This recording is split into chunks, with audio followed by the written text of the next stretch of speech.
it's good to have you back again today. We're going to do something a little different. We are going to look at heat embossing on wood.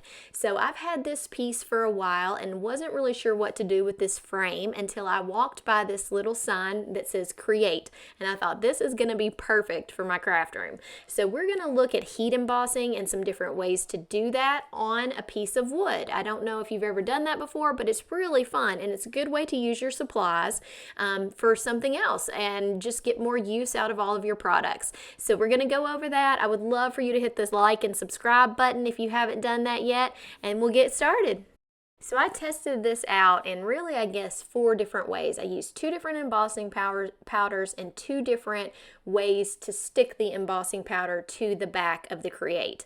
And I'm going to test it on the back so that I can show you the difference in the looks, because it does give a different look. So this Wow Mixed Media embossing brush is really fun. It applies a thick coat of just like Watermark ink, and then we're going to use the Wow Ultra High, which makes a really thick gold, and we're going to use the super fine detail, which makes a thinner gold. So I'm going to use the stamp pad and the Wow media brush in an area, and I'm going to add both the types of embossing powder so that you can see what we're doing and what the difference is between the two. So with this Wow liquid, you just really want to make sure you don't put too much on there. So you see it kind of went down the sides a little bit, so I got that off, and just use a very small amount, really wipe the brush off, and then I'm going to stick that on there, and then I'm going to use the embossing pad. So this is the VersaMark Watermark pad, and I'm going to stamp the other part. And I just did a couple times to make sure I got good coverage with my stamp pad, and of course this is applying less of the media sticking stuff than the other one. I'm going to start with the Wow embossing powder. This is going to be thicker particles because it's the ultra high. That's what they call it. That means it makes a thicker embossing, but that also means that the particles that you're using, each individual particle is a lot bigger. It gives a really cool effect, but it's just a different look than using a fine powder. So make sure you get all the areas covered, because if you don't, you will notice that. And so I put that in 2 areas. It's over the Wow embossing fluid and it's over the VersaMark pad. Now I'm going to switch to the ultra fine gold, and we're going to put that in the other 2 areas. So look at the difference in the size of those particles. I feel like you can tell pretty easily what's fine and what is that ultra high with those bigger particles. So see how these individual particles are so much smaller. Let me tap it off. Can you see the difference in those 2? So much, much finer. And then you got your thicker. So it's going to give a different effect on this wood, and you know, to each his own. You may like one better than the other. That's why I'm testing them all to show you.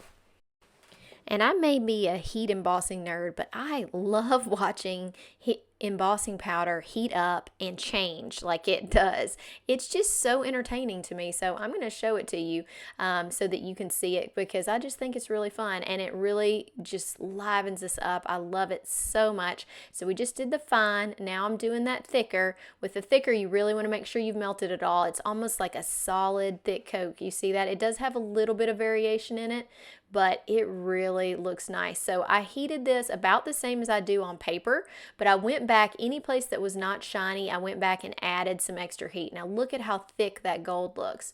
So the thin gold right here, thicker gold, and that was with the VersaMark ink pad. So you can see there's some spots that didn't fill in. So if you're going to use the thick one, I think you ought to use the Wow media brush to get some really good coverage. And that Wow media brush even made the fine gold lift up a little bit. So I will pick which of these I like the best, and I'll see if you would have picked the same.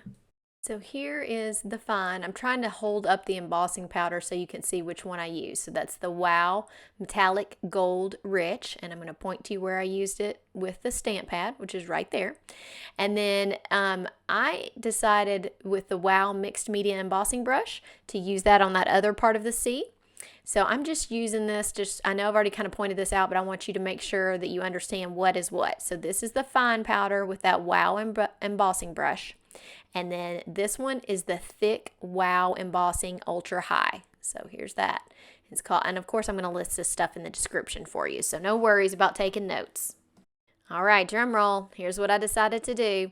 I decided that I really liked the look of the VersaMark stamp pad with the fine gold. That was a thinner layer of gold that it created, and I just really like how that looks. You can see a little bit of the wood grain through that, and I thought that looked really cool. Since I'm putting it on a background that's a real distressed farmhouse type look, I felt like that looked more I guess cohesive with the style of the piece. And so I'll show you. I also end up using this fine gold. That's the embossing powder that I use all the time when I'm doing something gold. And so the little flowers that I'm going to put around this create have been embossed in that. So I felt that also made it pretty cohesive. Okay, so I sped this up because you know the process now. I use the VersaMark pad. I'm using that fine gold. When you're doing a project like this, you could always do a second layer, but what's really good is to make sure you've got it covered the first time. So if there's any spot that I miss, I'm going to go back and powder it. And even if I start heating it up and I didn't realize there was something, I'm going to add a little bit more. So I'm just going to do 2 layers on top of this whole thing to make sure that I've got all of my spots covered and really look at it and just make sure I'm not missing around the edges. And like I said, I really love some heat embossing and watching it change, so I'm going to show this to you. I did speed it up, of course, but it really just gives it a cool effect. So after I finish heat embossing this, I'm going to show you what it looks like on the frame that we've got. I think using the gold in this way is going to make it a little bit more cohesive, look better together because it shows a little of that grain of the wood. And the other piece to me kind of looks worn or farmhouse style, where it's got some type of character to it. So I thought that would give this a little character. And then I look at this up close. I see on the A there's a little spot that isn't quite heated up enough. So I'm going to add, and you can tell because it's kind of dull. So you just go back, make sure you've got everything taken care of. And then let me show you what this looks like on that other piece. I think this just looks amazing. It looks a little distressed, but still has that gold effect that I wanted. I had pre-done some layered stamping and heat embossing, and I had lots of these colors already done because my favorite stamp set is the Peony Bouquet and Beautiful Day, and that's what these two are from. So I had a few extras. I did have to make a couple of colors to make sure I had everything flowing correctly, but I decided that I would make kind of like a pastel rainbow on this card. I ended up not using the yellow. I ended up just doing 3 colors. So I did the pink, the purple, and the blue, and then I'm going to put this on both corners. I could have and thought about filling up this whole frame, but I just really like that distressed look of the frame, so I didn't want to cover up the whole thing. I used Lawn Fawn glue as my glue stick just to glue all of my pieces together, and I actually ended up using it to glue the flowers to the wood with no problem. So if you got that glue stick, it worked perfectly fine for me. So if you were going to hang this on the wall, you could have your leaves and everything sticking over the edge a lot more, but I really wanted to sit this on a shelf. So I am going to cut down some of these leaves and make sure that I've got everything even with the bottom so that it will sit and not push up on the leaves that I'm doing. So just remember, you can always kind of cut things apart, do whatever you want to just to make it fit your needs. And I think this ended up working out really great. I did 2 of these little leaves and stuck them down at the bottom just to give it a nice odd number of sets, and then on the top it doesn't really matter if it goes over as much because it's not going to be sitting on something. So on it I allowed it to go over just a little bit more. On the Create, I used some stronger craft glue that I've glued things to wood with previously. I will link that in the description, but I decided I would use that just to be safe. I'm pretty sure Lawn Fawn glue would have worked, but I just didn't know if it would stay for a long term. So I decided I would do that. Brought out my T-ruler to help me figure out where the exact center was, and then I glued this down. So all that was left to do was to arrange my flowers on the top section and add my greenery.